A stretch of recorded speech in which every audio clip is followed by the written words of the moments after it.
J'ai fait un rêve où je discutais avec un ange. Je lui disais, comme je répète inlassablement à tout le monde, que j'ai une maladie mentale et des cicatrices plein le cœur. Par moments, c'est plus fort que moi, je me sens obligée de le dire. C'est comme une excuse de ma nature. C'est comme une excuse de ce que je pourrais être. C'est des petites lettres derrière lesquelles je me cache. C'est une identité que je me suis forgée. Je me dis que si je le dis, on va me comprendre.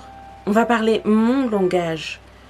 On aura de l'empathie pour moi, de la gentillesse. C'est devenu une habitude. Bonjour, j'ai une maladie. C'est devenu la définition de mon être. L'ange s'est mis à pleurer, sous le choc peut-être.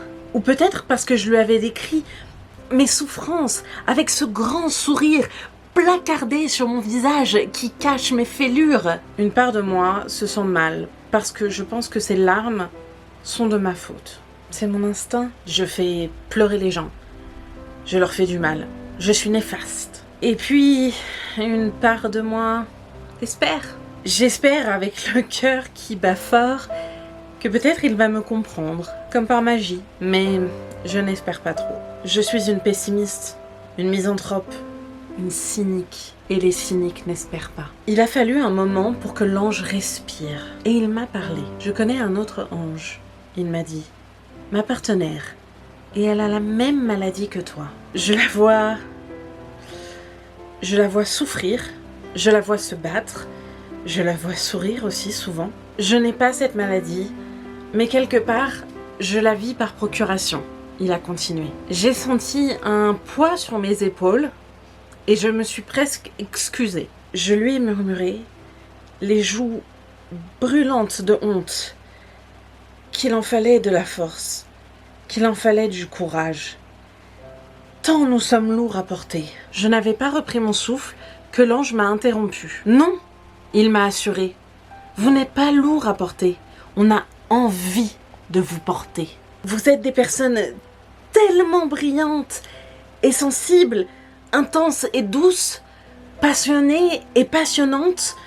On a besoin de vous porter. On ne s'attache pas à votre maladie. Si on pouvait la guérir, on le ferait. Mais on ne peut que vous porter, parce que c'est notre choix, et pas le vôtre. Vous pouvez nous repousser.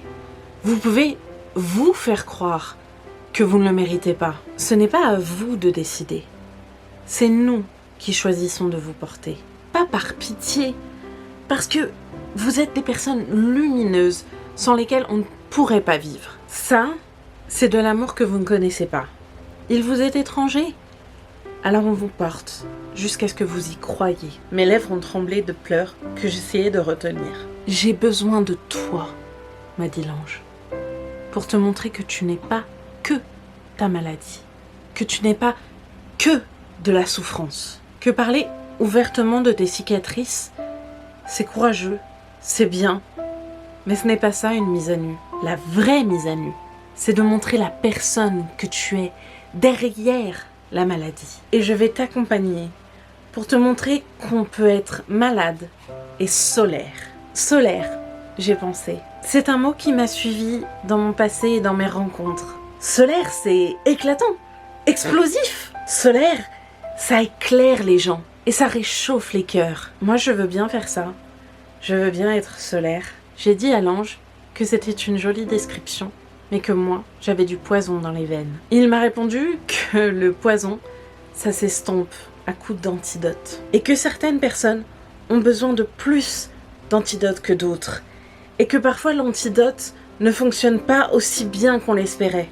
Mais il est là, il existe, et il ne faut pas l'oublier. Il faut s'en faire des réserves pour les jours où le poison nous paralyse le corps. Tu ne vas pas guérir, m'a dit l'ange. Mais comme le petit prince qui apprivoise son renard, tu peux apprivoiser ton cerveau et choisir les mots doux des autres au lieu des mensonges que te murmure ta maladie.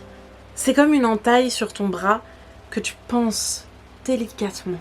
Ça fait mal et on se demande si la blessure va cicatriser un jour. La plaie se rouvre régulièrement et il faut de nouveau en prendre soin, encore et encore, comme une routine, la routine de prendre soin de soi. Et il y a certains jours où ce sera plus facile de croire aux mots. Des mots doux, comme solaire. Et pour changer, Peut-être juste pour cette fois, peut-être pour toujours. J'ai choisi d'écouter les mots de l'ange, plutôt que les mots cruels de mon cerveau. Je choisis la mise à nu, celle de mon être, au-delà de ma maladie. Mon moi entier, mon moi fort, mon moi généreux, mon moi souriant, mon moi loyal, mon moi engagé, mon moi solaire.